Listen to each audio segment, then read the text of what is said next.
안녕하세요. 교사 아카데미. 오늘은 8번째 시간 요나에 대해서 함께 보도록 합니다. 첫 번째 주제입니다. 하나님의 불순종하는 선지자를 추적하셨습니다. 본문 2개로 나눠져 있죠. 읽어드릴게요. 야훼의 말씀이 아미떼의 아들 요나에게만이라. 이르시되 너는 일어나 저 큰 성읍 니느웨로 가서 그것을 향하여 외치라. 그 악독이 내 앞에 상달되었음이니라 하시니라. 그러나 요나가 야훼의 얼굴을 피하려 하고 일어나 다시스로 도망하려 하여 요바로 내려갔더니 마침 다시스로 가는 배를 만난지라. 야훼 얼굴을 피하여 그들과 함께 다시스로 가려고 발삭을 주고 배에 올랐더라. 야훼께서 큰 바람을 바다 위에 내리심에 바다 가운데 큰 폭풍이 일어나 배가 거의 깨지게 된지라.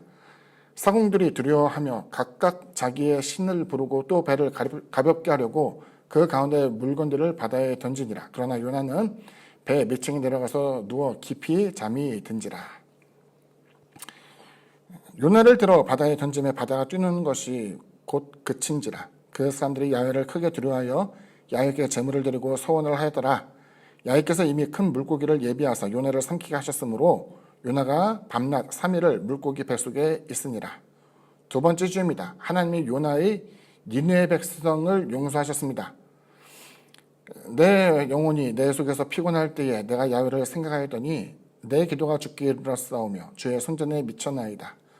거짓되고 헛된 것을 숭상하는 모든 자는 자기에게 베푸신 은혜를 버렸사오나 나는 감사하는 목소리로 주께 제사를 드리며 나의 소원을 주께 갖겠나이다. 구원은 야훼께 속하였나이다 하니라. 야훼께서 그 물고기에게 말씀하시매 요나를 육지에 토하니라.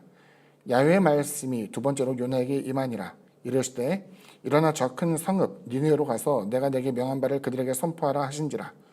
요나가 야훼의 말씀대로 일어나서 니느웨로 가니라. 니느웨는 사흘 동안 길을 걸을 만큼 하나님 앞에 큰 성읍이었더라. 요나가 그 성읍에 들어가서 하루 동안 다니며 외쳐 이르되 40일이 지나면 니느웨가 무너지리라 하였더니 니느웨 사람들이 하나님을 믿고 금식을 선포하고 높고 낮은 자를 막론하고 굵은 베옷을 입은지라. 세 번째 주입니다. 하나님이 요나가 화가 났던 이유를 밝혀주었습니다. 요나가 매우 싫어하고 성내며 야훼께 기도하여 이르되 야훼여 내가 고국에 있을 때에 이러하겠다고 말씀하지 아니했나이까. 그러므로 내가 빨리 다시스로 도망하였사오니 주께서는 은혜로우시며 자비로우시며 노하기를 더디하시며 은혜가 크시사 뜻을 돌이켜 재앙을 내리지 아니하시는 하나님이신 줄을 내가 알았음이니이다. 야훼여 원하건대 이제 내 생명을 거두어 가소서. 산 것보다 죽는 것이 내게 나음이니이다 하니 야훼께서 이르시되 내가 속는 것이 옳으냐 하시니라. 정리하자면 이제 요나 첫 번째 정리 내용은 요나는 하나님의 부르심을 받았고 하나님의 명령은 단순했어요. 니느웨에 가서 재앙을 선포하는 말씀을 들었습니다. 그런데 그와 같은 뜻에 반하여서 요나는 다시스로 향했어요. 다시스가 어딘가 봤더니 스페인 지역에 있는 모습인데 당시 지중해 지도를 떠올리게 되면은 아시아 그리고 여기서 하나님의 명하에서 아수르라는 나라는 아라비아 반도 쪽에 있는 그곳 아니겠습니까? 그러니까 그쪽으로 내려가서 이와 같이 재앙을 선포하라고 이야기하는데 그 요나는 이게 싫어가지고 배를 타고 멀리 간 거예요. 다시스까지 가서 도망친 거죠. 정반대 행보를 하게 된 것이었죠.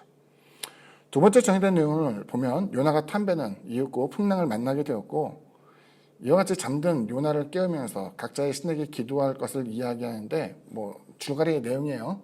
요나가 이야기하기를 그럴 필요 없다. 나만 바다에 던지면 된다. 왜냐면 내가 하나님의 진노를 샀기 때문에 나 때문에 이 풍랑이 일어나는 것이다 라고 했고 실제로 요나를 던지게 되자 풍랑이 잠잠하게 되면서 사람들이 서원을 하며 하나님을 두려워했다라는 내용이 나옵니다. 그리고 큰 물고기가 요나를 삼키게 되었고 요나가 3일 동안 물고기 뱃속에서 참회하는 장면이 나옵니다. 무릇 거짓되고 헛된 것을 숭상한 자들에게 라는 표현을 통해서 하는 기도는 굉장히 유명한 요나의 기도예요. 마치 그 기도의 내용을 보면은 다른 사람과는 다르게 나는 신실하게 하나님의 뜻을 따르겠습니다 라고 이야기하는 것인데 그 진위에 대해서는 이제 여러 가지 논란의 여지는 있겠죠. 분명한 것은 그가 물고기 뱃속에 있을 때 하나님께 참회하고 어찌됐든 간에 서원을 주께 갖겠다. 하나님의 뜻대로 하지 않은 것에 대한 잘못된 것을 반성을 하고 하나님의 말씀대로 내가 살겠습니다 라는 내용을 가지고 이제 간구하였을 때 하나님께서 물고기로 하여금 육지에서 그를 토하게 하시사 이제 다시 벗어날 수 있게 해줬죠. 그 이후에 보게 되면 요나가 니느웨 성으로 가는데 니느웨가 당시에 아수르의 수였으니까 굉장히 큰 성읍이었단 말이에요. 그 성읍이 열흘 동안 돌아다녀야지만 다 둘러볼 수 있는 그만큼 큰 성읍이었는데 요나의 모습 보면은 서원을 갖기는 갔는데 불성실한 서원입니다. 반나절, 하루에 반나절 동안 재앙을 선포해요. 근데 놀라운 일이 일어났죠. 사람들이 하나님을 믿고 금식도 하고 굵은 베옷을 입는데 자기들만 입는 것도 아니에요. 짐승들까지 굵은 베옷을 입히면서 금식하게 되었고 회개하게 되었어요. 요나가 외친 것은 단순했죠. 너희 하나님의 재앙을 받을 거야. 40일이 지나게 되면 이 성읍은 무너진다 이야기하는데 40일이 지나도 이 성읍이 무너지지 않았어요. 네 번째 내용이죠. 예고된 재앙은 내려지지 않았고 요나는 크게 속이 상했습니다. 그래서 이제 이 관계의 상관성을 좀 이해해 봐야 돼요. 당시 아수르는 이스라엘 그리고 남유다를 위협하는 무서운 강대국이었어요. 그러니까 그 재앙을 선포할 때에 사실 굉장히 기쁜 거였죠. 왜냐하면 적대 국가가 멸망한다는데 이거 기쁘게 전달받는 것이었겠죠. 근데 요나는 하나님의 마음을 알고 있었던 거예요.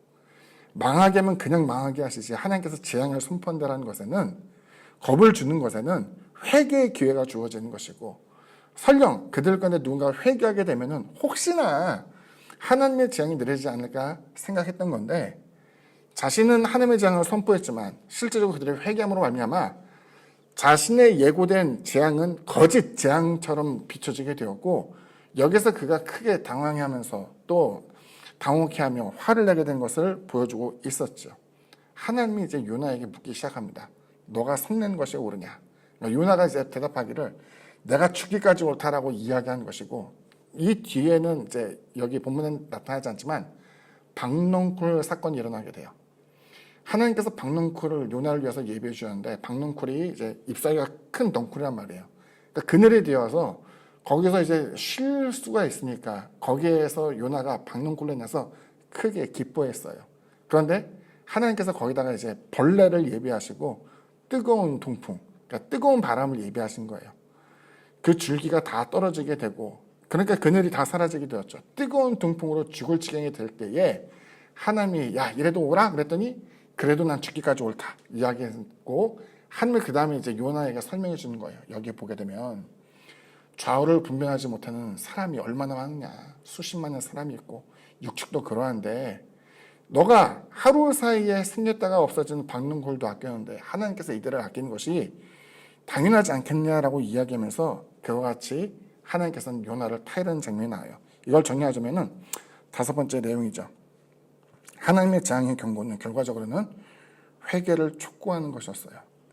그러니까 신방을 다니면서 저가 이제 참 당혹스러운 것 같은데 하나는 신방을 하면은 대부분 위로해주는 말도 많고 복을 빌어주게 되는 내용도 많지만 사실은 잘못된 습관이나 죄악된 모습에서 돌이키게 하려고 하는 책망에 대해서 이야기하는 경우도 종종 있어요. 근데 사실은 사람들이 그걸 별로 달가워하지 않아요. 왜냐하면 그 재앙에 대한 내용 누가 들어도 상스럽게 여기기 때문이죠. 그런데 저는 하나님이 말씀하는 재앙은 우리에게 또 다른 축복의 기회가 돼요. 회개한 자에게 하나님께서는 진노를 돌이키기도 하시고 예고됐던 재앙이라 할지라도 하나님께서 그것을 유보한 것을 우리는 성경에서 많이 보았기 때문이죠.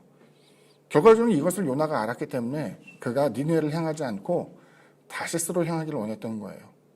회개에 대한 것을 촉구하자 하면 그들은 회개할 기회를 얻지도 못할 것이고 재앙의 소식을 알지 못한다면 그들은 결과적으로 그대로 망할 것을 알았기 때문이죠. 하지만 하나님은 모든 이들에게 구원을 베풀기 원하시는 하나님이었어요. 그러니까 회개하라 천국이 가까이 왔느니라라는 표현은 너무나 옳아요. 회개한 자에게는 하나님의 천국을, 회개하지 않은 자에게는 하나님의 재앙이 주어지게 되는 것을 보여주고 있는 것이죠.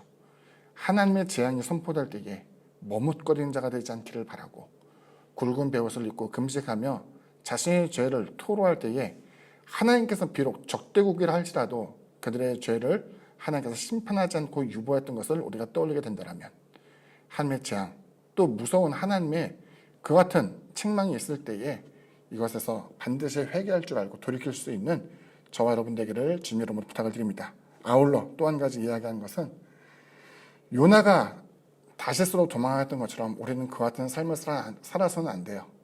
때론 하나님의 말씀이 필요한 그 사람이 나의 원수, 때론 내가 미워하는 사람이라 할지라도 때론 그 사람에게 필요한 말씀이 있다고 한다면 하나님의 일꾼을 자처하는 우리가 하나님의 신실한 심부름꾼이 되어서 있는 그들의 말씀 또 그에 걸맞는 하나님의 은혜를 나눠줄 수 있어야겠죠.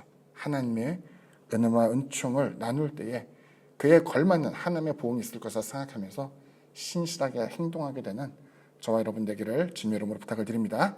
오늘 강의는 여기까지입니다. 감사합니다.